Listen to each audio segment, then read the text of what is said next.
야 군무원, 넌 빠져. 어디라고 거길 앉아? 빨갱이년아. 새벽 3시 해군 삼함대 작전 상황실의 모든 소리가 한순간에 끊어졌다.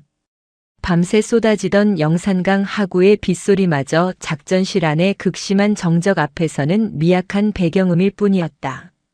작전 참모 박충환 중령은 자신의 입에서 터져나온 극도의 분노와 모욕적인 단어에 도취된 듯 거친 숨을 몰아쉬었다.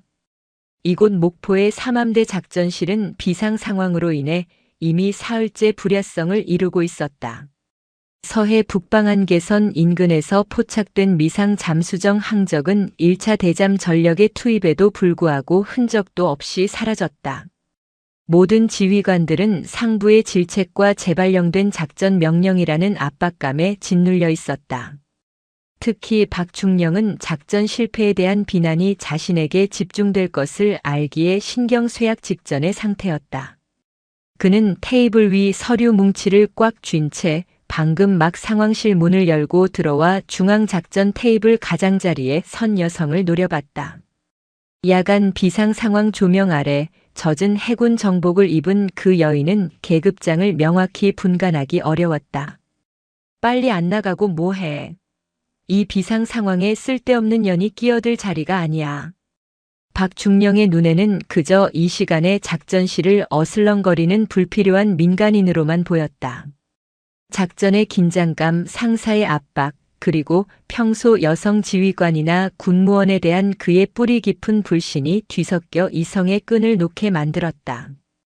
그는 꽉 쥐고 있던 두꺼운 작전 브리핑 자료 뭉치를 휙 들어 올려 여인의 뒤통수를 사정없이 강하게 내리쳤다. 퍽! 종이 뭉치였으나 그 충격은 둔탁하고 컸다. 상황실 전체가 경악으로 얼어붙었다. 정보 참모인 김대위는 자신의 눈을 믿을 수 없다는 표정이었고 통신병들은 헤드셋을 낀 채 입을 다물었다. 대령인 이동진 참모장마저도 상황의 급박함 때문에 넋을 놓고 있었다. 폭행당한 여인은 잠시 휘청였지만 이내 중심을 잡고 천천히 몸을 돌렸다.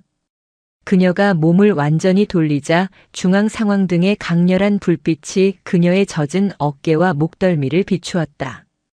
그리고 모두의 시선은 그녀의 어깨 위에 선명하게 빛나고 있는 은색 별 2개에 고정되었다.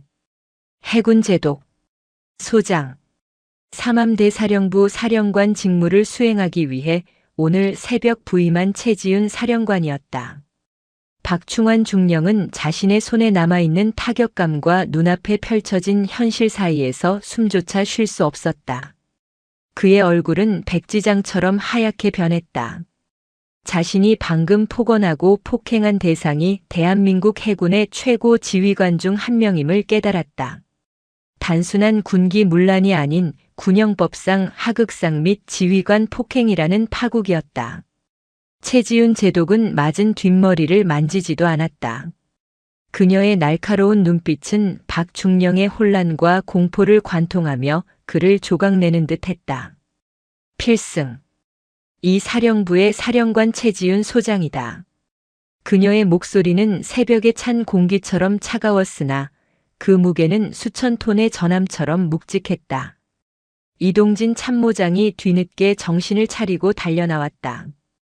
필승, 사령관님, 죄송합니다. 참모장. 최 제독은 눈 하나 깜빡하지 않고 참모장을 제지했다. 지금 내가 사과할 때가 아니다. 이 작전실의 모든 인원은 지금 대한민국 국가 안보를 책임지고 있다. 그녀는 다시 박중령을 돌아보았다. 박중령은 다리가 풀려 비틀거렸다. 박충환 중령. 네. 예, 사령관님. 박중령의 목소리는 개미 기어가는 소리처럼 작아졌다. 내가 방금 나에게 저지른 행위는 단순한 폭언이나 실수로 넘어갈 수 있는 문제가 아니다. 지휘관 폭행과 군 기강 붕괴다. 나는 지금 당장 너를 군사법원에 회부할 수 있는 권한과 명분을 가지고 있다. 박중령은 온몸에 식은땀이 흘러내리는 것을 느꼈다. 군사법원이라면 자신의 군 생활은 물론 사회생활까지 끝장이라는 것을 본능적으로 알았다. 최 제독은 잠시 숨을 고르더니 다시 입을 열었다. 하지만 지금 이 순간 북한의 잠수정으로 추정되는 미상 항적이 우리 해역 어딘가를 침투하고 있을지 모른다. 작전보다 중요한 것은 없다. 그녀는 중앙작전 테이블로 당당하게 걸어갔다. 그녀가 지나가자 그 주변의 모든 공기가 정화되는 듯한 느낌이 들었다. 박충환 중령. 네. 예. 내가 한 그 실수는 내가 기억한다. 그리고 작전이 종료되는 순간 내가 나에게 저지른 행위와 발언에 대해 군법과 굴율에 따라 가장 혹독한 대가를 치르게 될 것이다. 하지만 그 전까지 너는 이 작전실의 작전 참모로서 내 능력의 최대치를 발휘하여 나를 보좌해야 한다. 단 하나의 실수도 용납하지 않는다. 최지훈 제독은 작전 테이블 앞에 서서 단호하게 선언했다. 지금부터 작전 지휘권을 사령관인 내가 직접 행사한다. 이 작전실의 모든 인원은 즉각 지휘관의 명령에 복종한다.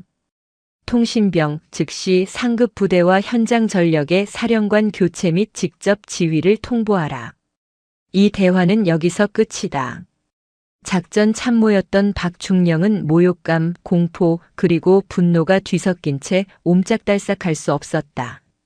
그의 머릿속은 빨갱이년이라는 단어가 맴도는 지옥이었지만 그의 손은 무의식적으로 작전판을 가리키며 작전 보고를 준비하고 있었다. 최지훈 제독은 이 파국적인 순간을 개인적인 감정 해소가 아닌 군 지휘 체계 확립의 기회로 삼았다. 정보 참모, 현재 포착된 미상 항적의 최종 위치와 예상 도주로를 다시 브리핑하라. 지체 없이. 최지훈 제독의 날카로운 목소리가 작전실을 지배했다.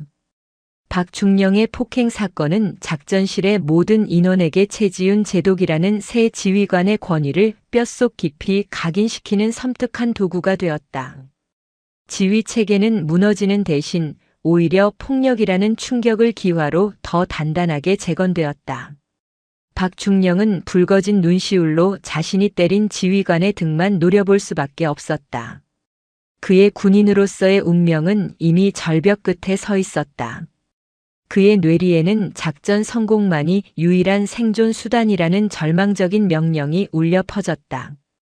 박충환 중령은 자신이 군복을 입은 채 경험할 수 있는 가장 깊은 지옥에 떨어진 기분이었다. 그의 뒤통수는 여전히 얼얼했지만 그보다 더 고통스러운 것은 온몸을 옥죄는 수치심과 공포였다. 그가 폭행한 대상이 일개 군무원이 아니라 바로 이 삼함대 사령부의 최고 지휘관이었다. 그것도 수많은 참모진이 지켜보는 작전 상황실에서였다. 최지훈 사령관은 그를 용서하지 않았다. 아니, 정확히 말해 작전이 끝날 때까지 처벌을 유예했을 뿐이었다. 그 유예는 박중령에게 잠시의 안도가 아니라 길고 혹독한 교수형 집행 대기 시간을 의미했다. 작전이 성공하면 성공하는 대로, 실패하면 실패하는 대로 그는 끝장이다. 성공하면 그녀의 관용 아래 치욕적인 징계를 받을 것이고 실패하면 폭행의 작전 실패 책임까지 덮어쓰고 군사법원의 쇠창살 안으로 들어갈 것이다. 최 사령관은 박중령을 작전실 테이블 중앙에서 완전히 배제한 채 벽에 걸린 대형 상황판 앞을 지휘소 삼아 섰다. 그녀는 단 한 번도 그를 다시 돌아보지 않았고 마치 작전실에 박충환이라는 인간은 애초에 존재하지 않는 듯 취급했다. 정보 참모 미상 항적의 소실 지점 주변 해저, 지형과 해류 데이터를 3차원 영상으로 띄워라. 최 사령관의 목소리는 여전히 냉철했다. 그녀는 그 어떤 사적인 감정도 섞이지 않은 순수한 지휘관의 목소리를 유지했다. 정보 참모인 김대위는 잔뜩 긴장한 채 명령에 따랐다. 작전판에 목포 앞바다부터 서해 먼바다까지의 복잡한 해저, 지형과 실시간 해류 예측 모델이 투영되었다. 박중령은 자신이 브리핑해야 할 내용을 빼앗긴 채 상황판 옆에서 참모장의 그림자처럼 서 있어야 했다. 그는 턱이 덜덜 떨리는 것을 억지로 참았다. 이동진 참모장은 조심스럽게 입을 열었다. 사령관님, 1차 수색에서 항적은 이 지점, 대략 흑산도 서쪽 40마일 해역에서 완전히 사라졌습니다. 북한 잠수정의 통상적인 기동 속도를 고려할 때 이미 중국 대륙붕 쪽으로 빠져나갔거나, 아니, 최 사령관이 참모장의 말을 단호하게 끊었다. 잠수정의 항적은 사라진 것이 아니다. 잠시 음파의 사각지대로 숨었을 뿐이다. 참모장, 지난 3일 동안 기상 데이터를 다시 보라. 참모장이 자료를 확인했다. 3일 전부터 해당 해역은 조류 변화가 극심했습니다. 특히 대형 어선의 조업 활동이 활발하여 수중 소음이 증폭되었고요. 그것만이 아니다. 박충환 중령. 갑작스러운 호출에 박중령은 온몸이 경직되었다. 그는 최 사령관의 등을 향해 필승이라고 외쳤으나 목소리가 찢어졌다. 필승. 북한의 연어급 잠수정은 통상적으로 수심 30m 이하에서 기동한다. 하지만 잠수함대 보고에 따르면 1차 수색 당시 우리 초계함들이 해당 해역에서 표층 소나를 주로 활용했지. 그것은 심해 소나를 이용할 경우 대규모 어선단의 소음 때문에. 박중령은 변명을 시도했으나 목소리가 떨렸다. 최 사령관은 뒤돌아보지 않고 말했다. 자료를 보니 박중령이 작전 참모로서 해당 해역의 지형적 특성을 정확히 알고 있는 듯하다. 이 해역은 천수만과 가까워 수심이 얕고 해저 퇴적물이 많다.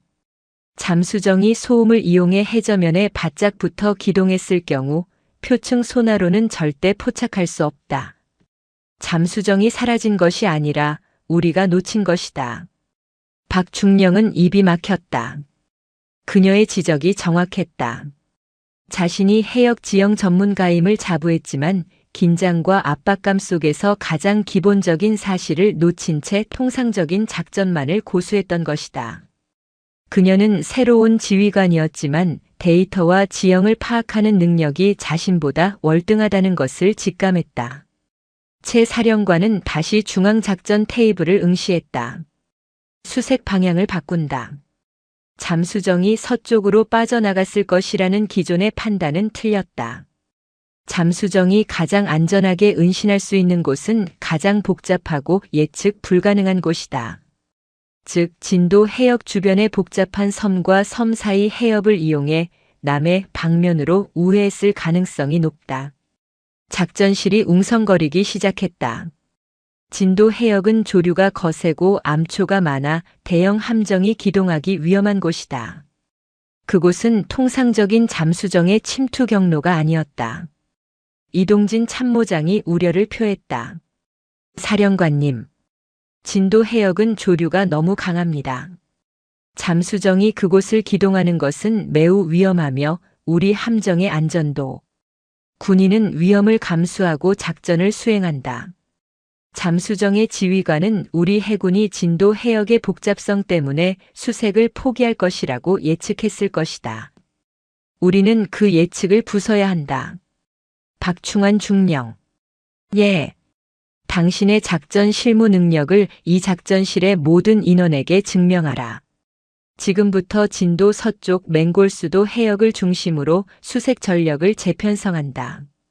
초계함을 줄이고 기동성이 뛰어난 고속 정피 KM과 해상 초계 헬기 위주로 전력을 재편성해라. 당신의 전문 분야 아닌가? 섬과 섬 사이를 봉쇄할 수 있는 입체적인 매복 작전 계획을 지금부터 수립한다. 작전 종료까지 시간은 단 6시간이다. 박중령은 머리가 멍해졌다. 그녀가 내린 명령은 위험천만했지만 동시에 누구도 예상하지 못한 묘수였다. 잠수함 지휘관의 심리를 꿰뚫은 듯한 지시였다.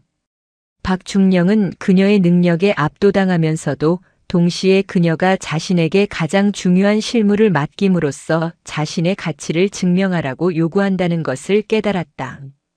만약 이 작전이 성공한다면 최소한 작전 실패 책임은 면할 수 있을지도 모른다. 물론 폭행의 대가는 별개였다. 그래. 작전은 성공시킨다. 그리고 내년에 무시를 갚아준다. 박중령은 마음속으로 독을 품었다. 굴욕감과 공포는 곧 생존 본능과 뒤섞여 맹렬한 투지로 변했다. 그는 자신의 목숨이 걸린 도박에 뛰어들기로 결심했다. 필승.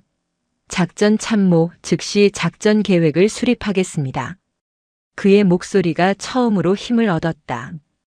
최지윤 사령관은 그의 맹렬한 반응을 들었음에도 불구하고 여전히 뒤돌아보지 않았다. 그녀는 이미 작전판 속의 해류 데이터와 지형 정보에만 몰두하고 있었다. 참모장, 해상 초계 헬기 세대를 즉시 맹골 수도에 전진 배치시켜라. 해가 뜨기 전까지 봉쇄 작전이 시작되어야 한다. 박중령은 맹렬히 작전 계획 수립에 몰두했다. 그는 평소 자신을 따르던 정보 및 통신 장교들을 닥달하며 자신의 모든 지식과 경험을 쏟아부었다. 해군 사관학교를 수석으로 졸업한 그의 뛰어난 작전 능력이 빛을 발하기 시작했다. 그는 마치 자신의 명예를 회복하려는 짐승처럼 맹렬했다. 1시간 후, 박중령이 땀에 절은 얼굴로 최 사령관에게 작전 계획 초안을 보고했다. 필승. 사령관님. 고속정 4척을 진도와 맹골수도 사이의 목포 해협에 분산 배치하여 봉쇄선을 형성했습니다. 특히 수심이 얕은 지점은 기뢰 탐지 전력까지 투입하여 잠수정의 해저 기동을 차단하겠습니다. 최 사령관은 그제야 중앙작전 테이블 옆으로 다가와 박중령이 펼친 종이 해도를 내려다봤다. 그녀는 아무 말 없이 해도의 특정 구역을 손가락으로 가리켰다. 박중령. 이 지점 군산도와 어유미도 사이의 좁은 해협을 간과했다. 이곳은 조류가 가장 안정적이며 심해로 통하는 수로가 은폐되어 있다. 잠수정 지휘관이라면 최후의 생존 경로로 이곳을 택할 것이다. 당신은 봉쇄선이 아닌 유인책을 써야 한다. 박중령은 경악했다. 그는 그 해협이 너무 좁아 잠수정이 기동하기 어렵다고 판단했으나 그녀의 말대로라면 잠수정은 위험을 감수하고라도 이 틈을 노릴 것이었다. 그의 계획은 완벽하지 못했다. 즉시 고속정 2척을 위장 조업선처럼 해협 입구에 배치한다. 그리고 해상 초계 헬기는 이 구역에서 이탈하여 수마일 떨어진 곳에서 은밀하게 대기한다. 잠수정 지휘관이 이 구역에 진입했다고 확신했을 때 우리는 위에서 아래로 덮치는 기습 작전을 펼칠 것이다. 박중령은 최 사령관의 지휘 방식에 대해 다시 한번 전율했다. 그녀는 단순히 수색 명령을 내리는 것이 아니라 적 지휘관의 심리를 읽어내고 그에 맞춰 아군 전력을 체스 말처럼 움직이고 있었다. 이는 오직 뛰어난 분석력과 경험이 있어야만 가능한 지휘였다. 필승. 사령관님의 지시대로 작전 계획을 수정하겠습니다. 전적으로 동의합니다. 박중령은 자존심이 상했지만 자신의 목숨이 걸린 상황이었기에 그녀의 판단을 따를 수밖에 없었다. 동의 여부를 물은 것이 아니다. 박중령. 복종하라. 최 사령관은 싸늘하게 말했다. 그 말은 박중령의 마지막 자존심까지 짓밟았다. 그는 다시 작전실을 미친 듯이 뛰어다니며 수정된 명령을 하달했다. 고속정들은 어둠 속을 가르며 지정된 해협으로 향했고 해상 초계 헬기들은 은밀한 대기 지점으로 이동했다. 새벽 5시. 영산강 하구의 첫 햇살이 비치기 시작할 무렵 최 사령관이 지시한 맹골수도 봉쇄 작전이 시작되었다. 작전실에는 극도의 긴장감만이 감돌았다. 모두가 상황판 속 빨간색 미상 항적이 다시 나타나기를 숨죽여 기다렸다. 박중령은 눈을 비비지도 못한 채 상황판만 응시했다. 그는 작전의 성공을 간절히 바랐다. 그것이 자신의 유일한 생존 방정식이었기 때문이다. 하지만 그가 예상하지 못한 것은 이 작전 자체가 가장 치명적인 오인에서 시작되었다는 사실이었다. 맹골수도 해협에 햇살이 강하게 비치기 시작했다. 목포의 항구는 일상으로 돌아가고 있었지만 해군 삼함대 작전 상황실의 공기는 여전히 냉동실처럼 차가웠다. 6시간의 긴 싸움이 막바지에 접어들고 있었다. 필승. 고속정 참수리 5.25 보고. 지정 해협에서 저속 자막 물체 접촉. 통신병의 다급한 외침에 작전실의 모든 인원이 일제히 몸을 일으켰다. 박충환 중령은 상황판으로 달려갔다. 그의 심장은 북처럼 뛰었다. 접촉. 이 단어 하나가 자신의 생존을 결정할 터였다. 방위각 보고, 속도 보고, 박중령은 소리쳤다. 그는 자신의 작전 계획이 드디어 결실을 맺는 것이라고 믿었다. 그의 능력을 인정받고 최소한의 명예라도 회복할 기회였다. 최지훈 사령관은 작전 테이블에 팔짱을 낀 채 서 있었다. 그녀의 표정은 접촉 보고에도 불구하고 여전히 미동이 없었다. 그녀는 박중령이 현장 전력과 대화하는 것을 묵묵히 지켜보고만 있었다. 참수리 5.2 보고, 물체 속도 3노트, 방위각 253, 잠수정으로 추정됩니다. 교전 준비 완료. 멈춰. 박중령이 교전 명령을 내리려던 찰나 최지훈 사령관의 날카로운 목소리가 작전실을 꿰뚫었다. 사령관님. 박중령이 당황하여 그녀를 바라보았다. 지금이 바로 기회입니다. 잠수정이 해협을 벗어나기 전에. 속도가 3노트라고 했다.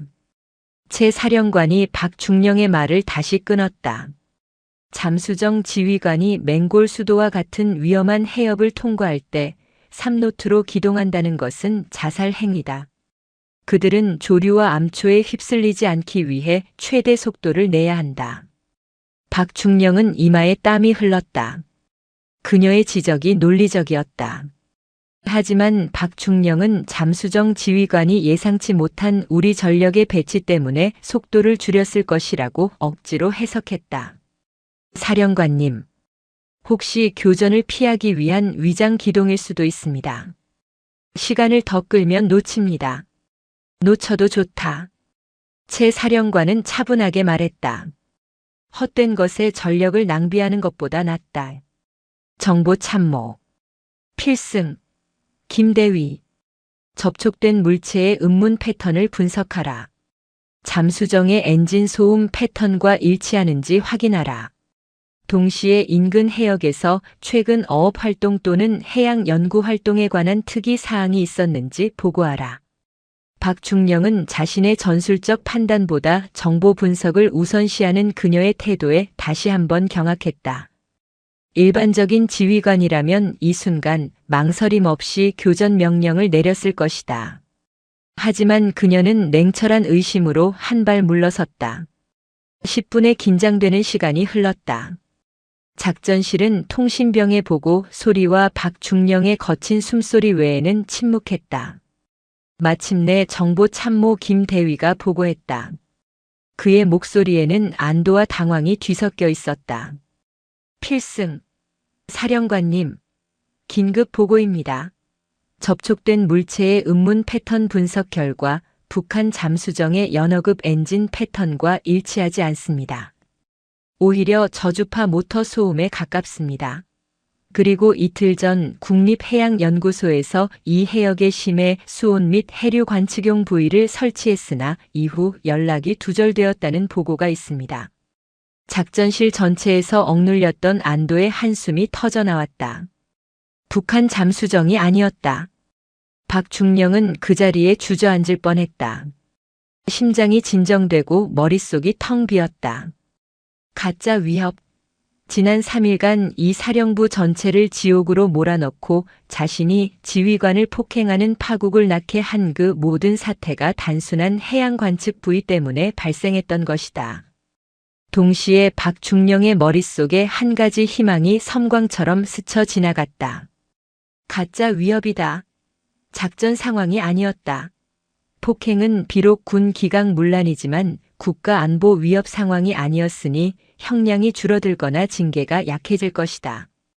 그는 안도의 미소를 감추지 못하고 최 사령관을 바라보았다. 사령관님. 필승. 부이였습니다. 북한 잠수정이 아니었습니다.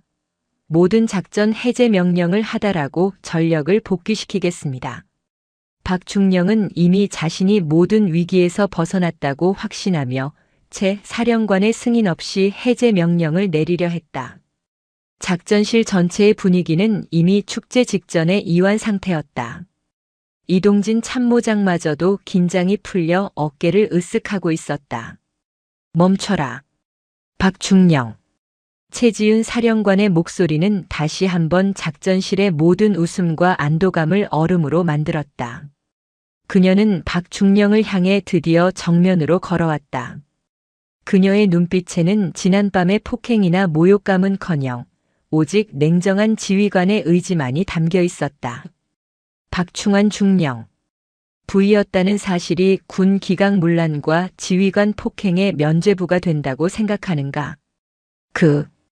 그게 아닙니다, 사령관님. 하지만 국가 안보에 대한 위협이 실제하지 않았고 저는 지난 6시간 동안 사령관님의 명령에 따라 작전을 완벽하게 수행했습니다. 저는 제 책임을 다했습니다. 박중령은 자신이 능력을 발휘했다는 점을 필사적으로 강조했다. 책임? 최 사령관은 짧게 비웃었다. 내가 맡은 책임은 잠수정을 잡는 것만이 아니다. 너는 작전 참모로서 가장 냉철하게 상황을 판단하고 지휘관에게 최상의 정보와 전술을 보고해야 할 책임이 있었다. 최 사령관은 작전 테이블 위에 있던 작전 실패 브리핑 자료를 다시 집어들었다. 바로 박중령이 몇 시간 전 자신의 뒤통수를 내리쳤던 그 자료였다. 이 자료는 내가 작성했다. 이 자료에는 해당 해역의 해양 관측 부위가 설치되었을 가능성에 대한 단 한 줄의 경고도 없다. 내가 상부의 압박과 개인적인 감정에 휩쓸려 가장 기본적인 정보 확인을 소홀히 했기 때문에 우리는 사흘을 헛된 수색에 매달렸고 내가 작성한 자료로 나를 때리는 극도의 파국까지 맞았다. 최 사령관은 자료 뭉치를 테이블 위에 내려놓으며 단호하게 말했다. 잠수정이든 부위든 상관없다. 내가 저지른 죄는 국가 안보 위협이 가짜였다는 사실로 희석되지 않는다. 오히려 가짜 위협 앞에서 군의 기강이 무너지고 지휘관이 폭행당했다는 사실이 더욱 중대한 문제다. 이는 군 지휘 체계의 붕괴를 의미한다. 박중령은 희망이 산산조각 나는 것을 느꼈다. 그가 안심하고 있을 때 최 사령관은 이미 이 가짜 위협 상황을 자신을 폭행한 중령을 단죄할 가장 완벽한 공적 명분으로 만들고 있었다. 이동진 참모장은 상황이 심상치 않음을 느끼고 조심스럽게 끼어들었다. 사령관님, 박중령의 잘못은 중대합니다. 하지만 지난밤 사령관님의 지휘 아래 작전을 성공적으로 수행했고 부대원들에게 경각심을. 최 사령관은 참모장을 향해 눈을 돌렸다. 참모장, 당신도 안심하는 분위기인 것 같으니 한마디 묻겠다. 군인은 언제 안심해도 되는가? 참모장은 대답하지 못하고 입을 다물었다. 군인은 적의 모든 위협이 완전히 소멸되었을 때만 안심할 수 있다. 미상 항적이 부위였다고 해서 모든 위협이 사라졌는가? 아니다. 우리가 소홀히 하는 사이에 다른 곳에서 진짜 위협이 침투할 수 있다. 박중령의 행위는 모든 안보의 기본인 경계 태세를 무너뜨린 것이다. 최 사령관은 다시 박중령을 바라보았다. 박중령은 이미 절망에 빠져 고개를 숙이고 있었다. 작전 참모 박충환 중령. 나는 너를 군사법원에 회부하지 않는다. 내 능력이 아까워서가 아니다. 군사법원은 내가 저지른 행동에 대해 단순한 형벌만을 내릴 뿐이다. 나는 너에게 군인으로서의 자존심을 박탈하는 벌을 내릴 것이다. 작전실의 모든 인원들이 숨을 멈췄다. 참모장. 즉시 상급 부대의 박충환 중령의 현 보직 해임을 보고하고 격오지 부대로의 전출을 명령한다. 보직은 작전 참모가 아닌 보급 창고 관리나 부두시설 유지와 같은 말단 임무를 부여하도록 조치한다. 최전방 격오지 중 가장 열악하고 전방 근무가 불필요한 곳을 찾아서 오늘 중으로 발령한다. 이 선언은 박중령에게 군사법원보다 훨씬 더 치명적인 단죄였다. 군인의 명예와 자존심이 걸린 작전 참모 자리에서 물러나 군 경력에 아무런 도움이 안 되는 최말단 임무를 맡게 되는 것은 사실상 군복을 벗으라는 의미와 같았다. 폭력과 폭언의 대가는 명예실추라는 이름으로 되돌아왔다. 박중령은 고개를 들었다. 그의 눈에는 눈물 대신 분노와 절망만이 가득했다. 그는 자신이 아무리 발버둥 쳐도 그녀의 소나기에서 벗어날 수 없다는 것을 깨달았다. 자신이 빨갱이년이라고 비하했던 그 지휘관이 자신을 가장 철저한 군인의 논리로 심판하고 있었다. 필승. 그의 목소리는 끝내 완전히 끊어졌다. 그는 더 이상 최지훈 사령관에게 맞설 힘도 명분도 남아있지 않았다. 최지훈 사령관은 박중령을 뒤로 한 채 작전실 참모진 전체를 향해 명령했다. 이동진 참모장. 오늘 이 작전실에서 벌어진 일을 똑똑히 기억하라. 지휘관에 대한 불신과 기강해이는 진짜 위협보다 더 무서운 독이다. 다음 작전부터는 단 한 명이라도 기강이 해이되는 것을 용납하지 않는다. 지금부터 작전 상황실의 기강을 재정립한다. 필승. 작전실 전체에서 터져나온 경례 구호는 그 어느 때보다 단호하고 강렬했다. 박충환 중령의 몰락은 최지훈 사령관이라는 새로운 강철 리더십의 탄생을 알리는 서막이었다. 영산강 하구의 빗줄기는 멈추었지만 해군 삼함대 사령부 인사처의 행정 절차는 태풍처럼 몰아치고 있었다. 오전 9시. 작전 상황 해제 명령이 떨어진 지 불과 3시간 만이었다. 보통의 경우라면 밤샘 작전을 마친 작전실 참모들은 생활관이나 관사로 돌아가 쪽잠을 청했겠지만 이날만은 아무도 자리를 뜨지 못했다. 사령부 복도에는 살벌한 침묵과 함께 눈에 보이지 않는 전율이 흘렀다. 모든 장교와 부사관들의 신경은 인사명령이 게시되는 인트라넷 화면과 작전 참모실의 닫힌 문에 쏠려 있었다. 박충환 중령은 자신의 사무실 의자에 앉아 있었으나 그것은 더 이상 그의 자리가 아니었다. 책상 위에는 이미 인사처에서 보낸 보직 해임 통지서가 놓여 있었다. 종이 한 장. 그 얇은 종이가 그의 20년 군 생활을 송두리째 부정하고 있었다. 박중령은 떨리는 손으로 통지서를 집어들었다가 구겨버리고 다시 펴기를 반복했다. 똑똑. 노크 소리가 들렸다. 박중령은 반사적으로 자세를 고쳐 앉았다. 평소 자신과 친분이 두터웠던 인사참모 김중령일 것이라 예상했다. 그라면 어떻게든 이 상황을 무마할 방법이나 적어도 구명할 수 있는 라인을 알려줄 것이라 믿었다. 들어와. 문이 열리고 들어온 사람은 김중령이 아니었다. 이동진 참모장이었다. 박중령은 벌떡 일어났다. 참모장님, 필승, 어떻게 되신 겁니까? 사령관님께서 정말로 저를. 이동진 참모장의 표정은 딱딱하게 굳어 있었다. 그는 평소 박중령의 능력을 아껴주던 온화한 상관이 아니었다. 그는 박중령의 책상 위에 새로운 봉투 하나를 툭 던졌다. 짐 싸라. 박중령.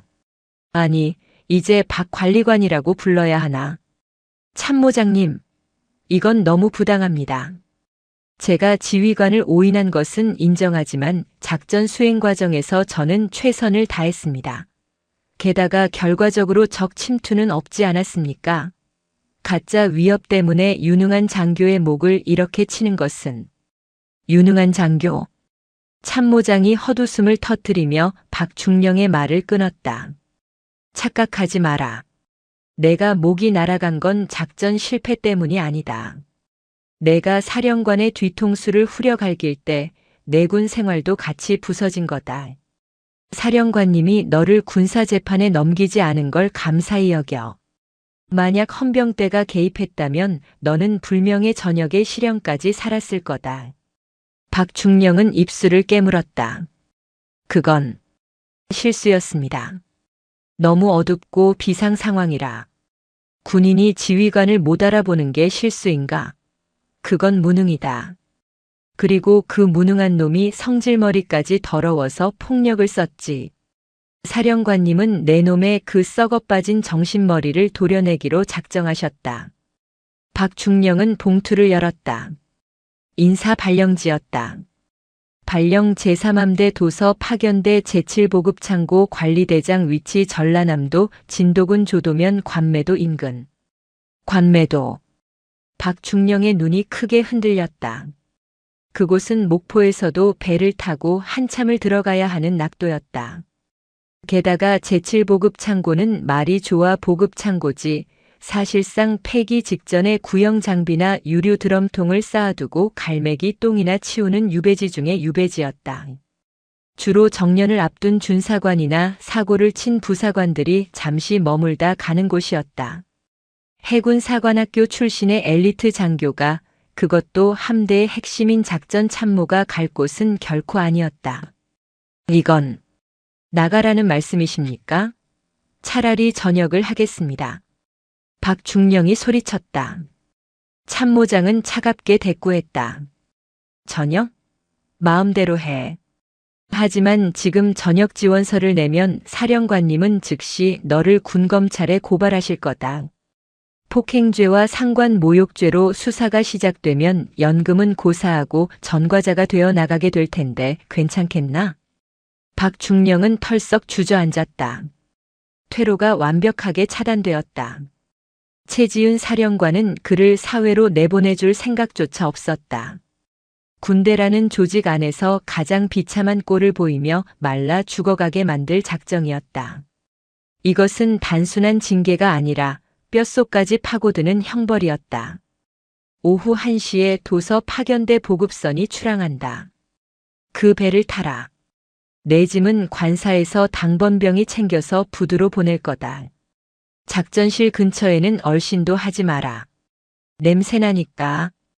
참모장은 그 말을 끝으로 뒤도 돌아보지 않고 나갔다. 문이 닫히는 소리가 박중령의 심장에 못을 박았다. 오전 11시.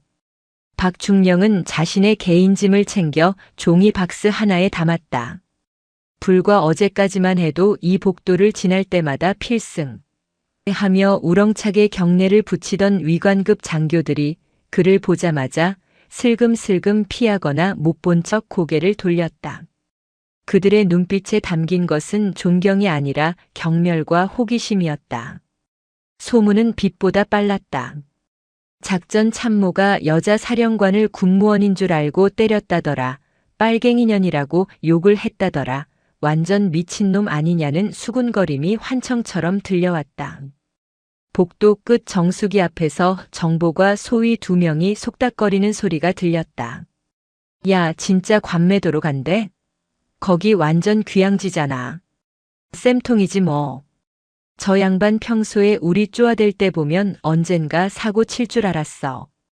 근데 새로 오신 사령관님 완전 카리스마 쩔지 않냐? 재판 안 보내고 말려 죽이는 거 진짜 무서워. 박중령은 박스를 든 손에 힘을 주었다. 얼굴이 화끈거려 견딜 수가 없었다. 그는 도망치듯 사령부 본관을 빠져나왔다. 비갠 하늘은 야속하게 맑았다.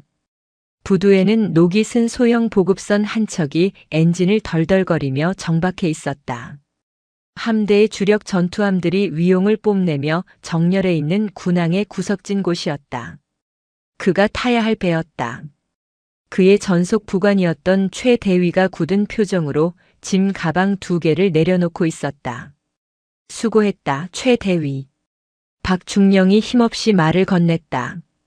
평소 같으면 야차 대기시켜라고 소리쳤을 그였다. 최 대위는 박중령의 눈을 피하며 짧게 경례했다. 필승. 건강하십시오. 그것뿐이었다. 기다리겠습니다라거나 억울하시겠습니다 같은 의례적인 위로조차 없었다. 최 대위는 마치 전염병 환자를 대하듯 서둘러 자리를 떴다. 박중령은 텅 빈 부두에 홀로 남겨졌다. 갈매기 한 마리가 그의 짐 가방 위에 앉았다가 날아갔다. 그때 멀리서 검은색 세단 한 대가 부두 쪽으로 천천히 다가왔다. 성판이 달린 지휘관 차량이었다. 최지윤 사령관의 차였다. 박중령은 숨이 멎는 것 같았다. 그녀가 마지막으로 자신을 조롱하러 온 것인가 싶었다. 차량은 박중령의 앞에 멈추지 않았다. 창문조차 내려가지 않았다. 그저 그가 서 있는 초라한 부두를 스쳐 지나쳐 거대한 구축함이 정박해 있는 주력 부두 쪽으로 유유히 사라졌다.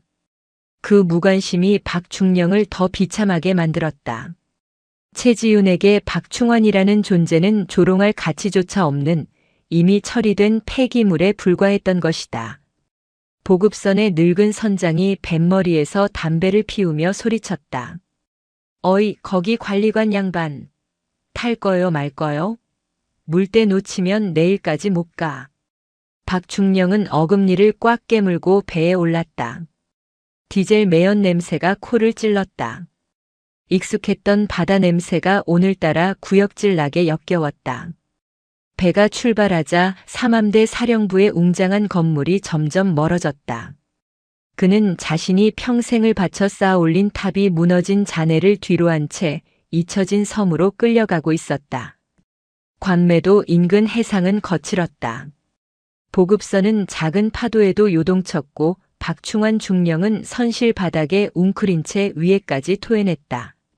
그는 해군 장교였지만 주로 대형 함정이나 육상 상황실에서 근무했기에 이런 작은 배의 롤링에는 익숙하지 않았다. 육체적인 고통보다 더 괴로운 것은 끊임없이 되감기되는 지난밤의 기억이었다. 내가 왜 그랬을까? 왜 하필 그 순간에? 후회는 파도처럼 밀려왔다가 썰물처럼 빠져나가며 그 자리에 분노를 남겼다. 하지만 너무한 거 아닌가? 내가 실수한 건 맞지만 그래도 20년을 헌신했는데. 빨갱이년이라고 한마디 했다고 이렇게까지 짓밟나? 그 여자는 피도 눈물도 없는 마녀다. 그는 스스로를 피해자로 포장하기 시작했다. 그래야만 이 비참한 현실을 견딜 수 있을 것 같았다. 오후 4시. 배는 관매도에서도 보트로 10분을 더 들어가야 하는 작은 부속도서 죽도의 낡은 선착장에 닿았다. 제7보급 창고.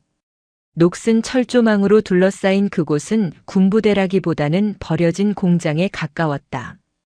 위병소에는 초병도 없었다. 박중령이 짐을 끌고 정문으로 들어서자 러닝셔츠 차림으로 족구를 하고 있던 병사 서너 명이 그를 쳐다봤다. 군기는 찾아볼 수 없었다. 당신들 뭐야? 경례 안 해? 박중령이 꽥 소리를 질렀다. 병사들은 귀찮다는 듯 주섬주섬 옷을 챙겨 입으며 헐렁하게 경례를 했다. 필승. 새로 오신 관리관님이십니까? 상병 계급장을 단 병사가 껌을 씹으며 물었다. 박중령은 기가 찼다. 이곳은 군대가 아니었다. 시간과 규율이 멈춘 곳. 세상에서 격리된 유배지였다. 창고 건물 2층에 있는 관리관실은 곰팡이 냄새로 가득했다.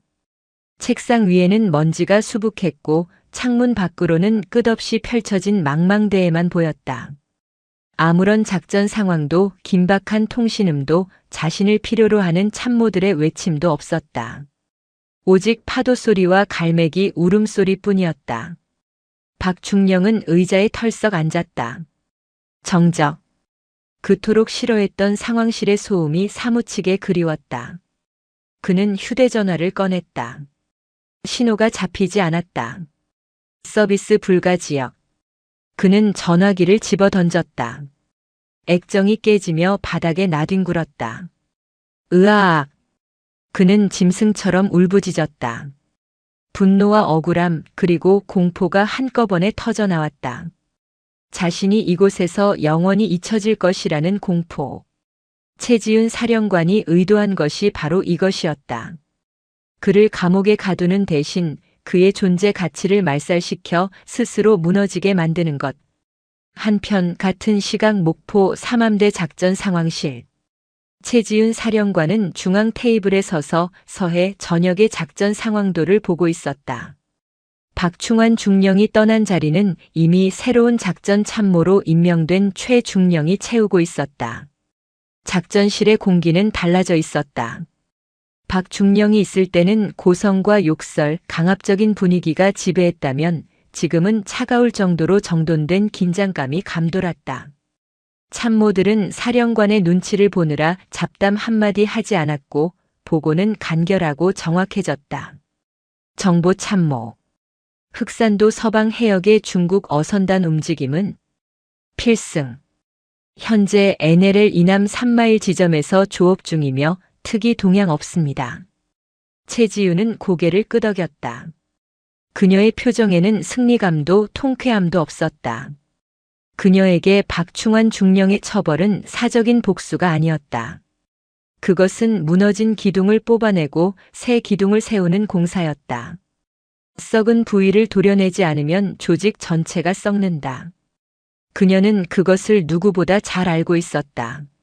하지만 마음 한구석이 편한 것만은 아니었다. 그녀 역시 인간이었다. 자신을 향해 빨갱이년이라고 욕하고 머리를 내리치던 그 순간의 모멸감은 여전히 가슴속에 흉터처럼 남아있었다. 그녀는 그 흉터를 훈장처럼 안고 가기로 했다. 리더의 자리는 외로운 법이다. 칭찬보다는 비난을, 이해보다는 오해를 견뎌야 하는 자리다. 이동진 참모장이 조심스럽게 다가와 커피를 건넸다. 사령관님. 박중령. 아니 박 관리관 무사히 섬에 도착했다고 합니다. 알았습니다. 최지윤은 짧게 대답하고 커피를 한 모금 마셨다. 혹시 마음이 쓰이십니까? 쓰입니다. 최지윤의 의외의 대답에 참모장이 놀란 눈치를 보였다. 제가 그를 거기로 보낸 건 그가 미워서가 아닙니다. 그가 군인으로서 가장 밑바닥을 경험해 보길 원했기 때문입니다. 아무도 봐주지 않는 곳, 아무런 영광도 없는 곳에서 묵묵히 제 할 일을 하는 것이 진짜 군인의 자세라는 걸 깨닫길 바랐습니다. 최지윤은 창밖의 어둠을 응시했다. 그가 거기서 무너져서 폐인이 된다면 그는 원래 그 정도 그릇이었던 것이고 만약 그곳에서도 군인의 자세를 잃지 않고 다시 일어선다면 그때는 다시 기회를 줄 수도 있겠지요. 물론 아주 먼 훗날의 이야기겠지만 참모장은 최지윤의 옆모습을 바라보며 전율을 느꼈다.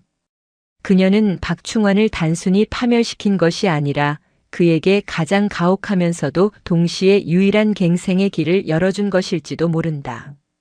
물론 그 길은 가시밭길보다 험난할 것이다. 진도 죽도의 밤은 깊어갔다. 박충환은 깨진 전화기를 다시 주워들었다. 작동하지 않았다. 그는 어두운 방구석에 처박혀 무릎을 끌어안았다. 배에서 토해낸 탓에 속이 쓰렸지만 배고픔은 느껴지지 않았다. 창밖으로 등대 불빛이 주기적으로 깜빡였다. 내가 뭘 잘못했는데. 그는 여전히 인정할 수 없었다. 아니, 인정하고 싶지 않았다.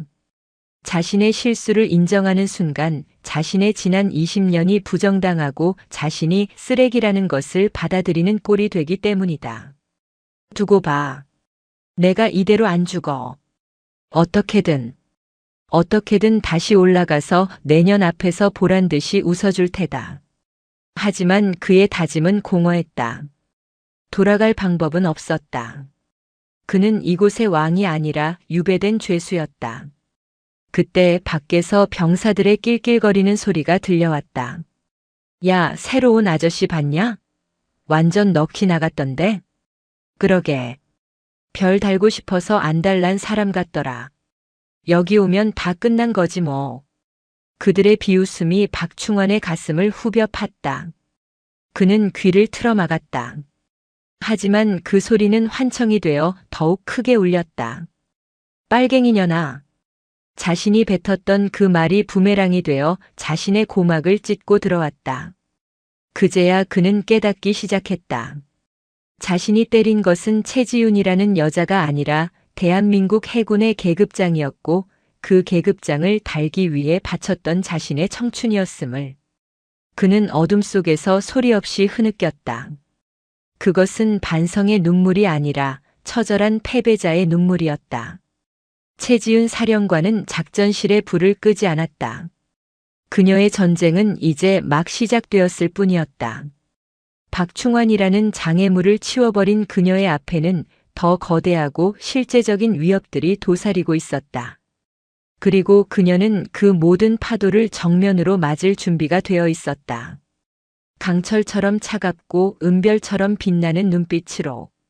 전라남도 진도군 조도면 관매도에서도 더 들어가는 작은 섬죽도. 박충환이 눈을 떴을 때 가장 먼저 반긴 것은 퀴퀴한 곰팡이 냄새와 파도 소리였다. 그는 습관처럼 머리맡을 더듬어 휴대전화를 찾았지만 손끝에 닿은 것은 차가운 시멘트 바닥뿐이었다. 액정이 깨진 전화기는 구석에 처박혀 있었다. 이곳은 문명의 이기가 닿지 않는 유배지였다. 관리관님, 식사하셔야지라. 밖에서 걸걸한 목소리가 들려왔다. 이곳의 터줏대감인 마 상사였다. 정년을 1년 앞둔 그는 군인이라기보다 어촌 계장 같은 풍모였다. 군복 상의는 어디다 벗어두었는지 러닝셔츠 바람에 슬리퍼를 끌고 다녔다. 박충환은 몸을 일으켰다. 온몸이 두들겨 맞은 듯 쑤셨다. 지난밤 분노와 억울함에 치를 떨며 소주를 들이켰던 탓이다. 그는 거울을 보았다. 퀭한 눈, 덥수룩한 수염. 해군 사관학교를 수석으로 졸업하고 엘리트 코스만 밟아온 작전 참모의 모습은 어디에도 없었다. 거울 속에는 실패한 중년의 사내가 서 있었다. 그는 군복을 챙겨 입었다. 아무도 보는 이 없었지만 이것마저 놓으면 정말로 끝이라는 강박이 그를 움직였다. 식당이라 부르기도 민망한 조립식 건물 안에는 병사 3명이 밥을 퍼먹고 있었다. 그들은 박충환이 들어오자 엉거주춤 일어나며 필승하고 웅얼거렸다. 경례 각도는 엉망이었고 눈빛에는 귀찮음이 가득했다. 동작 봐라. 여기가 군대야 당나라 부대야? 똑바로 안 해? 박충환이 식판을 집어 던지듯 내려놓으며 소리쳤다. 마 상사가 숟가락을 입에 문 채 픽 웃었다. 아따 관리관님. 여기는 삼함대 사령부가 아니어라. 우리 애들은 보급품 나르느라 골병든 애들인디 군기 잡을 힘이 어디 있어. 대충 드셔. 뭐? 마 상사 지금 상관한테 말버릇이 그게 뭔가. 상관은 무슨. 여기 온 양반들 다 똑같지 뭐. 한두 달 있다가 전역하거나 옷 벗을 사람들 아닙니까? 서로 피곤하게 하지 맙시다. 마 상사는 밥그릇을 비우고는 숭늉을 들이켰다. 박충환은 피가 거꾸로 솟는 기분이었다. 사령부에서는 감히 상상도 할 수 없는 하극상이 이곳에서는 일상이었다. 그는 주먹을 쥐었으나 허공을 때릴 뿐이었다. 그에게는 이제 이들을 찍어 누를 권위도 인사권도 없었다. 그는 그저 힘 빠진 호랑이, 아니 이빨 빠진 늙은 개였다. 오후 일과 시간. 마 상사가 박충환을 불렀다. 관리관님, 저기 창고 뒤편에 폐유드럼통 50개 있거든요. 그거 오늘 안에 다 옮겨놔야 내일 배 들어오면 싣고 나갑니다. 애들 손이 모자라니까 좀 거들어 주쇼. 내가 작전 참모였어. 나보고 지금 노가다를 하라는 거야? 아, 그럼 누가 합니까? 여기 장교가 관리관님 하나뿐인데. 싫으면 말쇼. 사령부에다가는 관리관님이 협조 안 해서 보급품 반출 못했다고 보고하면 되니까. 마 상사는 배를 긁으며 돌아섰다. 박충환은 입술을 깨물었다. 만약 보급 업무에 차질이 생기면 그 책임은 전적으로 관리대장인 자신에게 돌아온다. 최지훈 사령관은 그것을 빌미로 또 다른 징계를 내릴 것이 분명했다. 박충환은 작업 장갑을 꼈다. 낡고 기름때 묻은 목장갑이었다. 땡볕 아래서 드럼통을 굴리기 시작했다. 녹슨 쇠 냄새가 코를 찔렀다. 1개, 2개. 10개를 옮기자 숨이 턱까지 차올랐다. 평생을 에어컨 나오는 상황실에서 지휘봉만 잡았던 그였다. 그의 손바닥에는 금세 물집이 잡히고 터졌다. 젠장, 젠장. 그는 드럼통을 발로 찼다. 텅 빈 소리가 공허하게 울렸다. 저 멀리 바다 위로 최신형 구축함 한 척이 지나가는 것이 보였다. 삼함대 소속의 함정이었다. 어쩌면 저 배의 작전실에서는 지금도 긴박한 교신이 오가고 있을 것이다. 자신이 앉아 있어야 할 그곳. 최지윤. 내가 원한 게 이거냐? 나를 이런 시궁창에 처박아 놓고 비웃고 싶었냐? 그는 드럼통 위에 주저앉아 담배를 꺼려 물었다. 눈물이 핑 돌았다. 그때 창고 구석에 버려진 낡은 기계 하나가 눈에 들어왔다. 먼지와 거미줄에 뒤덮인 채 방치된 장비였다. 박충환은 홀린 듯 다가갔다. ANSQS-53. 구형 소나 처리 장치? 박물관에나 있을 법한 구형 장비였다. 하지만 그의 기억 속에 이 장비는 낯설지 않았다. 소위 시절 처음 배를 탔을 때 밤새 매뉴얼을 외우며 닦고 조였던 바로 그 모델이었다. 이게 왜 여기 있어? 그는 장갑을 벗고 기계의 먼지를 털어냈다. 전원 케이블은 끊어져 있었고 회로 기판은 부식되어 있었다. 고철 덩어리였다. 하지만 박충환은 그 고철에서 눈을 떼지 못했다. 마치 망가진 자신의 모습 같았기 때문일까? 그는 창고를 뒤져 공구함을 찾아냈다. 녹슨 드라이버와 니퍼. 그는 미친 사람처럼 기계를 분해하기 시작했다. 드럼통을 옮기라는 마 상사의 잔소리도 들리지 않았다. 고친다. 내가. 이건 고칠 수 있어. 그는 중얼거렸다. 작전도 지휘도 명예도 모두 잃었지만 이 기계 하나만큼은 다시 작동시킬 수 있을 것 같았다.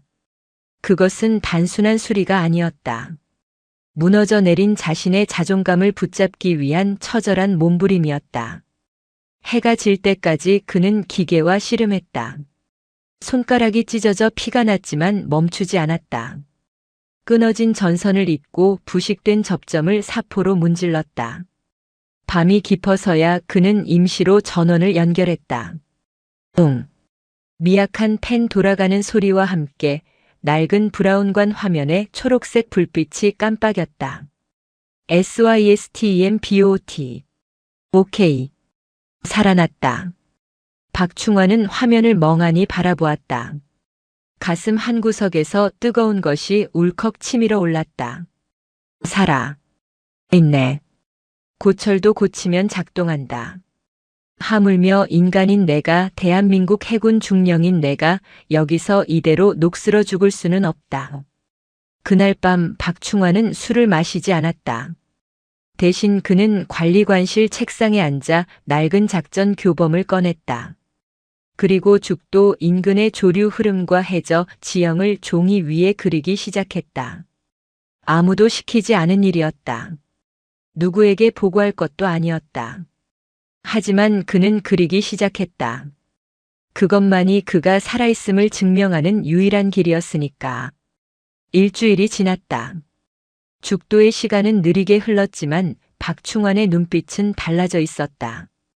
퀭하던 눈동자에 도끼가 서렸다. 그는 아침 점호 시간에 병사들을 집합시켰다. 오늘부터 일과표대로 움직인다. 아침 6시 기상 구보 3km, 오전 장비 정비, 오후 보급품 관리. 예외는 없다. 마 상사가 콧방귀를 뀌었다. 아따 관리관님. 적당히 좀 합시다. 저 고철 덩어리 하나 고쳤다고 뭐 대단한 거 한 줄 아죠? 그래봐야 우린 보급부대요. 마 상사. 박충환의 목소리가 낮게 깔렸다. 그는 마 상사의 눈을 똑바로 응시했다. 과거의 거만함이 아닌 바닥을 친 자만이 가질 수 있는 서늘한 기운이 담겨 있었다. 자네 말대로 우린 유배지에 온 패배자들이다. 하지만 군복을 입고 있는 한 우린 군인이다. 내 명령이 꼬우면 사령부에 찔러라. 하지만 그 전까지는 내 지시를 따라야 할 거다. 안 그러면 자네가 빼돌린 유류장부 내가 직접 감찰실에 넘기겠다. 마 상사의 표정이 굳어졌다. 박충환은 지난 일주일 동안 기계를 고치는 틈틈이 보급 창고의 장부를 모조리 분석했던 것이다. 거참 독한 양반일세. 마 상사는 혀를 찼지만 더 이상 대들지 않았다. 병사들도 분위기가 심상치 않음을 느끼고 자세를 고쳐 잡았다. 죽도에 비로소 작은 질서가 잡히기 시작할 무렵 서해상에 태풍 경보가 발령되었다. 대형 태풍 카눈이 목포를 향해 북상하고 있었다. 파도는 5m가 넘게 일었고 하늘은 잿빛으로 변했다. 모든 어선이 항구로 피항했고 삼함대 사령부도 비상태세에 돌입했다. 박충환은 자신이 수리한 구형소나 탐지기 앞에 앉아 있었다. 그는 이 장비를 해안가 절벽 끝에 있는 낡은 초소에 설치하고 바다에 버려져 있던 청음기를 연결해 두었다. 정식 작전용은 아니었지만 반경 5km 이내의 수중 소음은 잡아낼 수 있었다. 폭풍우가 창문을 때렸다. 천둥 소리가 요란했다. 사령부 상황실에 있었다면 최첨단 위성 정보와 레이더 영상을 보고 있었겠지만 지금 그에게는 오직 이 낡은 화면과 헤드셋에서 들려오는 잡음뿐이었다. 치지지직, 싸아. 파도 소리와 빗소리가 뒤섞여 들려왔다. 박충환은 눈을 감고 소리에 집중했다. 작전 참모 시절 그는 데이터를 분석하는 지휘관이었지 소리를 직접 듣는 음탐사는 아니었다. 하지만 이곳에서의 고독은 그에게 소리를 듣는 법을 가르쳐 주었다. 새벽 2시. 태풍이 가장 거세게 몰아치던 시간. 박충환의 귀에 이질적인 소리가 잡혔다. 틱. 파도 소리와는 달랐다. 규칙적이고 인위적인 기계음. 아주 미세했지만 분명히 존재했다. 그는 눈을 번쩍 떴다. 화면을 보았다. 초록색 점 하나가 희미하게 깜빡이다 사라졌다. 이건 엔진 소음이 아니었다. 이것은 전기 모터가 돌아가는 소리였다. 그것도 아주 은밀하게 설계된 저소음 모터. 아니야. 부인은 이런 소리를 내지 않아. 그의 머릿속에 지난번 사건이 스쳐 지나갔다. 그때는 부위를 잠수정으로 오인해서 인생을 망쳤다. 그렇다면 이번에는 그는 헤드셋을 더 꽉 눌렀었다. 소리는 점점 가까워지고 있었다. 죽도 북쪽 해안 암초가 많아 배가 다니기 힘든 지옥의 수로 쪽이었다. 태풍이 불어 닥친 지금 그곳으로 배가 들어온다는 것은 미친 짓이었다. 하지만 역으로 생각하면 감시망을 뚫기에 가장 완벽한 조건이었다. 진짜다. 이번엔 진짜야. 박충환의 심장이 미친 듯이 뛰었다. 그는 즉시 유선 전화기를 들었다. 삼함대 사령부 상황실로 연결되는 한 라인이었다. 통신 보안. 여기는 제7보급 창고 관리관 중령 박충환이다. 작전 상황실 연결해. 취직. 태풍으로 인해 통신 상태가 연결이 어렵습니다. 잠시 후. 젠장. 받으라고. 이건 실제 상황이야. 몇 번의 시도 끝에 겨우 상황실 당직 사관과 연결되었다. 필승. 작전 상황실입니다. 나 박충환이다. 지금 죽도 북방 1.5마일 해상에서 미상 수중 물체 접촉했다. 음문 패턴으로 볼 때 반잠 수정으로 추정된다. 즉시 대응 전력 보내. 수화기 너머로 잠시 침묵이 흘렀다. 그리고 곤란하다는 듯한 목소리가 들려왔다. 아, 박충환 관리관님? 거기 보급 창고 아닙니까? 거기 탐지 장비가 없을 텐데요. 내가 고쳐서 설치했어. 헛소리 말고 빨리 사령관 바꿔.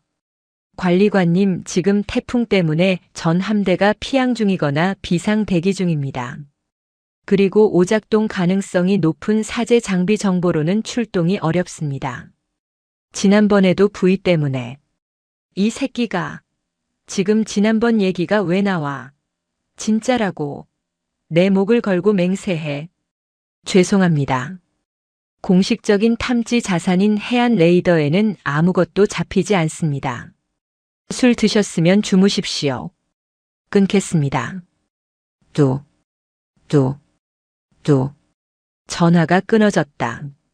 박충환은 수화기를 부서져라 쥐었다. 아무도 믿어주지 않는다. 양치기 소년이 된 기분이었다. 그의 과거 실수가 그의 오만이 결국 결정적인 순간에 발목을 잡았다. 화면 속의 초록색 점은 이제 죽도 해안가로 거의 다가와 있었다. 적은 코앞에 있다. 아군은 내 말을 믿지 않는다. 내게 있는 전력은 늙은 상사 1명과 오합지졸 병사 3명, 그리고 소총 몇 자루뿐이다. 박충환은 헛웃음을 터뜨렸다. 하하. 상황이 너무나 절망적이라 웃음이 나왔다. 하지만 이상하게도 머릿속은 그 어느 때보다 차갑게 식어 있었다. 그는 책상 서랍을 열어 권총을 꺼냈다. 탄창을 확인했다. 실탄이 들어있었다. 마 상사.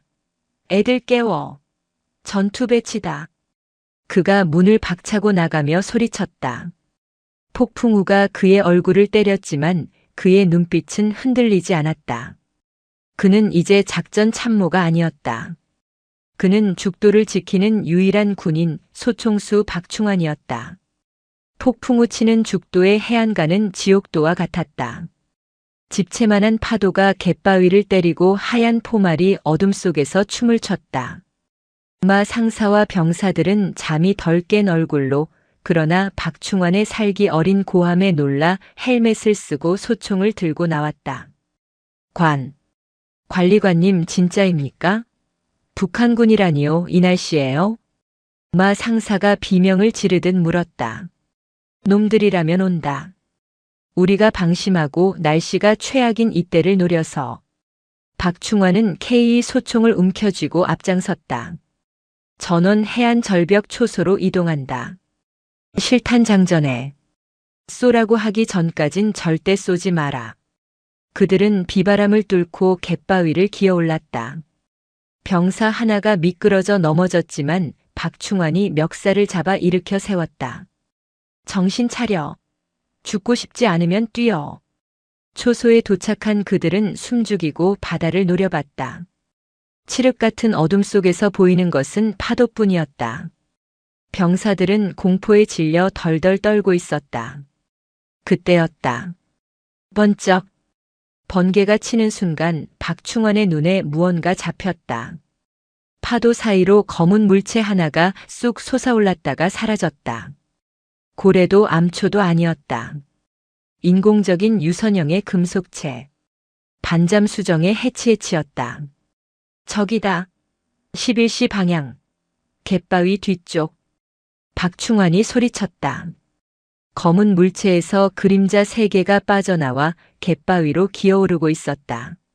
잠수복을 입고 총기를 든 괴한들. 침투조였다. 그들의 목표는 죽도에 있는 통신 중개소를 폭파하여 삼함대의 눈과 귀를 멀게 하려는 것이 분명했다. 사격 개시. 쏴. 박충환이 먼저 방아쇠를 당겼다. 탕. 타탕. 총성이 빗소리를 뚫고 울려 퍼졌다. 갯바위 위에 그림자 하나가 휘청거리며 쓰러졌다. 적들도 즉각 대응했다. 두두두두. 적의 기관단 총소리가 어둠을 찢었다. 총알이 초소벽에 박히며 콘크리트 파편이 튀었다. 병사들이 비명을 지르며 바닥에 엎드렸다. 대가리 박아. 응사해. 쏘라고. 박충환은 공포에 질린 병사들을 독려하며 계속해서 사격했다. 그는 작전 참모 시절 훈련소 이후로 총을 쏴본 적이 거의 없었다. 하지만 지금은 본능이 몸을 지배했다. 마 상사. 조명탄. 조명탄 쏴. 마 상사가 떨리는 손으로 조명탄 발사기를 잡았다. 펑 하는 소리와 함께 붉은 불빛이 하늘로 치솟았다가 천천히 떨어졌다. 붉은 빛 아래 드러난 적들의 모습은 섬뜩했다. 그들은 쓰러진 동료를 버려두고 빠르게 산계하여 초소 쪽으로 접근하고 있었다. 프로들이었다. 훈련도 제대로 안 된 보급 부대원들로는 상대가 되지 않았다. 관리관님, 놈들이 올라옵니다. 우리 다 죽어요. 병사 하나가 울부짖었다. 박충환은 이를 갈았다. 탄창을 갈아 끼우며 생각했다. 여기서 죽는 건가? 이렇게 개죽음 당하려고 여기까지 왔나? 아니었다. 그는 이렇게 죽을 수 없었다. 최지윤에게 그리고 세상에게 자신이 틀리지 않았음을, 자신이 진짜 군인임을 증명해야 했다. 마 상사. 통신실로 가서 무전기 주파수 개방해. 그리고 목포 해경, 어선, 민간 채널 싹 다 불러서 여기 교전 중이라고 알려. 군용망이 안 되면 민간망이라도 써. 예. 알겠습니다. 마 상사가 빗속을 뚫고 관리동으로 기어갔다. 박충환은 병사들의 어깨를 잡았다. 잘 들어. 놈들은 3명이다. 1명은 맞았어. 남은 건 2이야. 우린 5이다. 쪽수에서 우리가 이겨. 내가 놈들 시선을 끌 테니 너희는 놈들이 갯바위 위로 올라오면 일제 사격해. 알았나? 박충환은 대답도 듣지 않고 참호 밖으로 뛰쳐나갔다. 와, 이 빨갱이 새끼들아. 그는 고함을 지르며 놈들이 있는 쪽을 향해 난사했다. 적들의 총구가 박충환에게 집중되었다. 총알이 그의 발치와 귓가를 스쳐 지나갔다. 퍽. 왼쪽 어깨에 불타는 듯한 통증이 느껴졌다. 맞았다. 하지만 그는 멈추지 않고 바위 뒤로 몸을 날렸다. 지금이야. 쏴. 그의 외침에 참호에 있던 병사들이 눈을 질끈 감고 총을 갈겼다. 타다다당. 빗나간 총알이 더 많았지만 빗발치는 탄막의 적들은 당황하여 주춤거렸다. 그 순간 관리동 쪽에서 사이렌 소리가 울려 퍼졌다. 마 상사가 비상 사이렌을 울린 것이다. 웅장한 사이렌 소리가 폭풍우를 뚫고 죽도 전체에 울려 퍼졌다. 동시에 먼 바다에서 서치라이트 불빛이 보였다. 인근 해역에서 피항 중이던 해경 경비정이 민간 채널의 구조 요청을 듣고 달려온 것이다. 버텨. 지원이 온다. 놈들을 섬에 묶어놔야 해. 박충환은 피를 흘리며 소리쳤다. 적들은 상황이 불리함을 깨닫고 퇴각을 시도했다. 하지만 박충환은 그들을 보내줄 생각이 없었다. 그는 아픈 어깨를 부여잡고 다시 일어섰다. 어딜 도망가. 내 놈들은 내 명예 회복의 재물이다. 그는 갯바위를 타고 내려가 도망치는 적들을 향해 마지막 남은 탄창을 비웠다. 한편 3함대 사령부 작전 상황실. 최지윤 사령관은 모니터를 뚫어지라 보고 있었다. 해경 상황실로부터 죽도 인근 총격전 발생이라는 첩보가 들어온 직후였다. 사령관님, 죽도 관리관실에서 SOS 신호가 계속 오고 있습니다. 단순 오작동이 아닌 것 같습니다. 통신 참모의 보고에 최지윤의 눈빛이 번득였다. 박충환. 그녀는 직감했다. 그가 보냈던 그 미친 전화가 취객의 헛소리가 아니라 진짜 경고였음을. 그녀가 그토록 강조했던 진짜 위협이 그녀가 가장 멸시해서 유배 보냈던 그 남자가 지키고 있는 곳에서 터졌다. 전 함대 출동 대기. 해상 작전 헬기 띄울 수 있는 건 다 띄워. 죽도록 간다. 최지윤은 모자를 눌렀었다.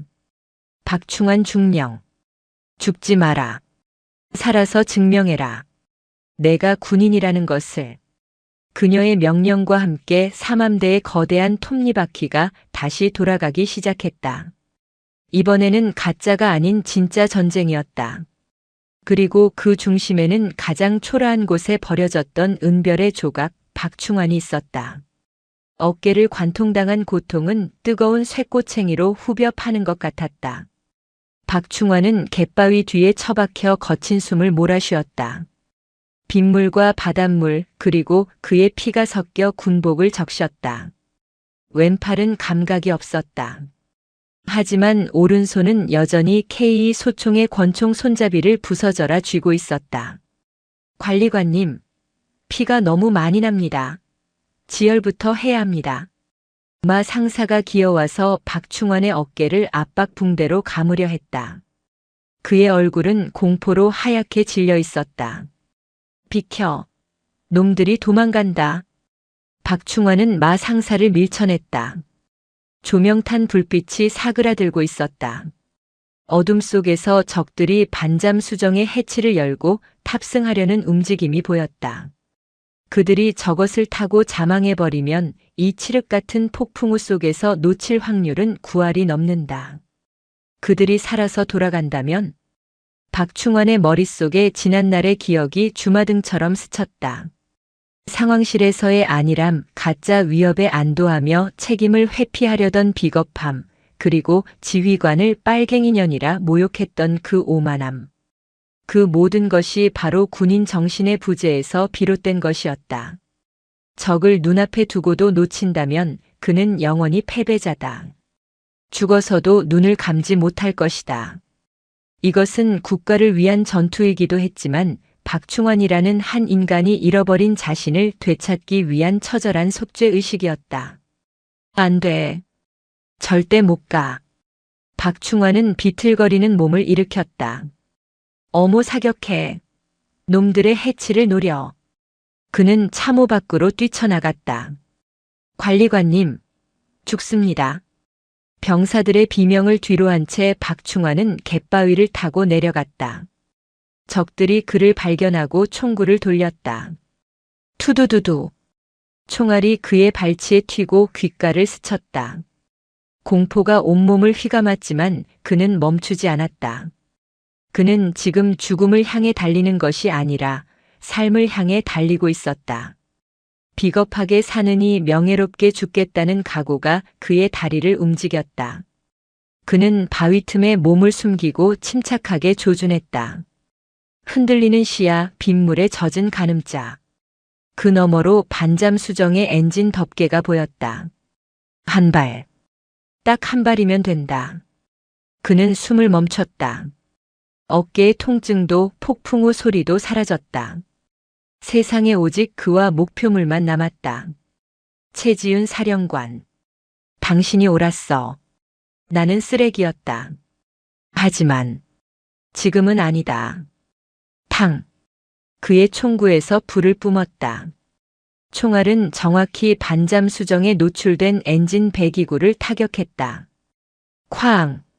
작은 폭발음과 함께 검은 연기가 치솟았다. 반잠 수정의 엔진이 멈췄다. 탑승하려던 적들이 당황하여 소리를 질렀다. 퇴로가 차단된 쥐새끼들. 그들은 이제 도간에 든 쥐였다. 잡았다. 박충환은 환호성을 질렀다. 그러나 그 순간 적 중 한 명이 박충환을 향해 유탄 발사기를 조준했다. 퉁. 눈앞이 번쩍였다. 폭발의 충격이 그를 덮쳤다. 몸이 붕 떴다가 바닥으로 내동댕이 쳐졌다. 귀가 멍해지고 아무것도 들리지 않았다. 세상이 빙글빙글 돌았다. 흐려지는 시야 속에서 적들이 그를 확인 사살하기 위해 다가오는 것이 보였다. 여기까지인가. 그는 손을 뻗어 총을 찾았지만 손가락이 움직이지 않았다. 적의 총구가 그의 머리를 향했다. 그는 눈을 감지 않았다. 그는 군인으로서 죽음을 맞이할 준비가 되어 있었다. 그때였다. 두두두두두두두.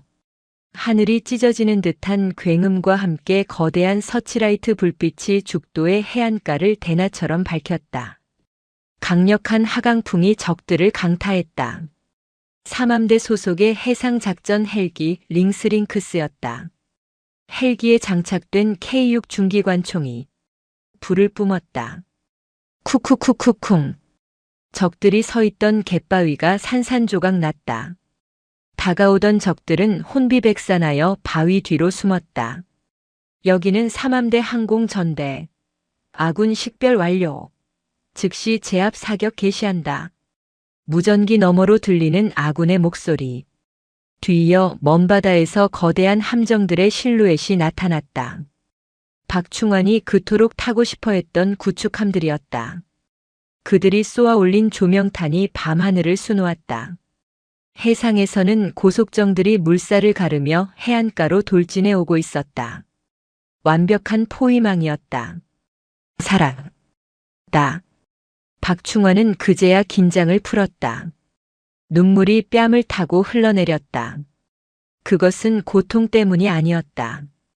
자신이 지켜냈다는, 자신이 쓸모없는 존재가 아니었다는 벅찬 안도감 때문이었다. 헬기에서 로프를 타고 특수임무 대유디 TSEAL 대원들이 강화했다. 그들은 순식간에 적들을 제압했다. 박충환의 눈꺼풀이 천천히 감겼다. 마지막으로 본 것은 헬기에서 내려 자신을 향해 달려오는 의무병들과 그 뒤에서 우의를 입고 굳은 표정으로 서 있는 한 여성 지휘관의 모습이었다. 은색별. 그녀가 왔다. 국군 한평병원 1인실. 박충환이 눈을 떴을 때는 사흘이 지난 후였다. 어깨와 다리에는 붕대가 칭칭 감겨 있었고 온몸에는 링거줄이 주렁주렁 매달려 있었다. 창밖으로 따스한 햇살이 들어오고 있었다. 폭풍우는 언제 그랬냐는 듯 사라지고 없었다. 정신이 드십니까? 익숙하고도 서늘한 목소리. 박충환은 고개를 돌렸다. 병실 소파에 정복 차림의 최지훈 사령관이 앉아 있었다. 그녀는 읽고 있던 서류철을 덮고 그를 바라보았다. 박충환은 반사적으로 몸을 일으키려 했다. 움직이지 마라. 상처 터진다. 최지훈이 제지했다. 박충환은 힘없이 침대에 다시 몸을 기댔다. 송합니다. 사령관님.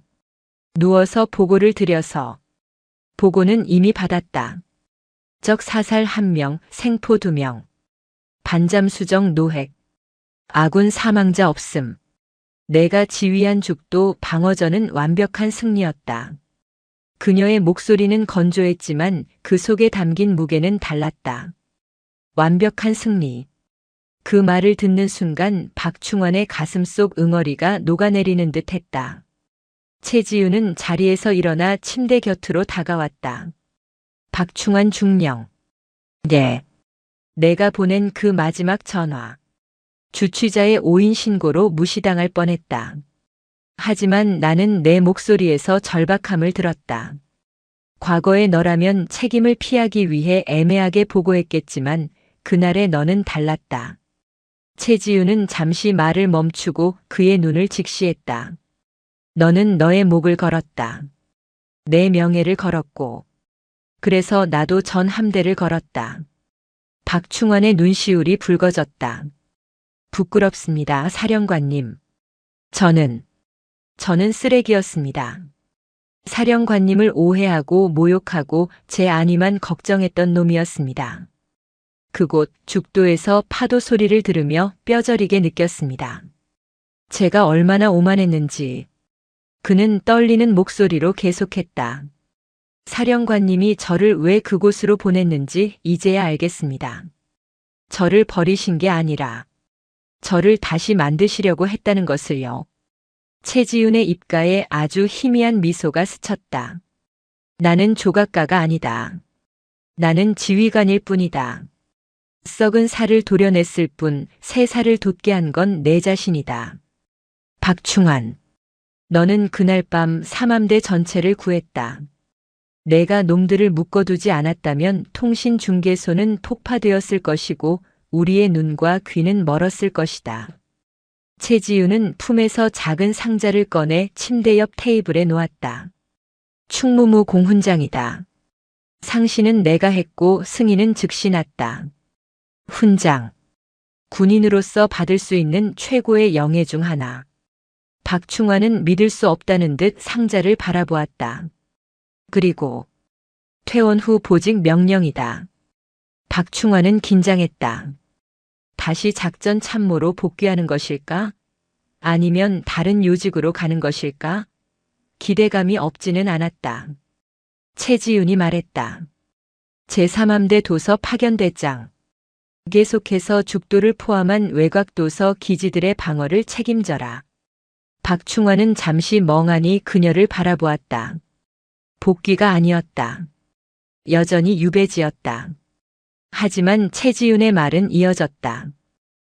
단순한 보급 창고 관리관이 아니다. 죽도를 전진 감시 기지로 승격시킨다. 최신형 탐지 자산과 타격 전력을 배치할 것이다. 너는 그곳에서 3함대의 가장 예민한 눈과 귀가 되어라. 내가 가장 신뢰할 수 있는 지휘관만이 그곳을 맡을 수 있다. 박충환의 심장이 뛰었다. 그것은 좌천이 아니었다. 그것은 인정이었다. 사령관이 자신의 등을 맡기겠다는 신뢰의 표시였다. 화려한 사령부의 참모 자리가 아닌 거칠고 외로운 최전방. 하지만 그곳이 바로 자신이 있어야 할 곳임을 그는 깨달았다. 명. 받았습니다. 사령관님의 눈과 귀가 되어 적이 단 한 발짝도 들어오지 못하게 하겠습니다. 박충환은 아픈 팔을 억지로 들어올려 거수 경례를 붙였다. 필승. 최지윤은 그 모습을 보고 처음으로 정중하게 마주 경례를 했다. 필승. 두 사람 사이에 흘렀던 불신과 모욕, 증오의 강은 이제 신뢰라는 다리로 연결되었다. 한 달 후, 박충환 중령은 다시 죽도로 돌아왔다. 그의 어깨에는 훈장이, 마음에는 강철 같은 자부심이 박혀 있었다. 죽도의 모습은 달라져 있었다. 녹슨 창고는 보수되었고 최신형 레이더가 돌아가고 있었다. 병사들의 눈빛도 살아있었다. 마 상사는 이제 말끔한 정복을 입고 박충환을 맞이했다. 오셨습니까, 대장님? 그래. 쉬는 동안 녹슨 건 없나? 아따, 대장님이 무서워서라도 매일 닦고 조였습니다요. 박충환은 껄껄 웃으며 지휘소로 올라갔다. 그는 창문을 열고 바다를 바라보았다. 저 멀리 3함대의 군함들이 위풍당당하게 항해하고 있었다. 그 맨 앞에는 최지윤 사령관이 타고 있을 기암이 은빛 물살을 가르고 있었다. 박충환은 무전기를 들었다. 여기는 독수리. 전방 해역 이상 무. 바람은 차갑지만 시야는 맑다. 이상. 그의 목소리는 더 이상 떨리지 않았다. 그는 비로소 진짜 군인이 되었다. 곰팡이 핀 별은 닦여나갔고 그 자리에는 비바람에도 녹슬지 않는 강철의 은별이 빛나고 있었다.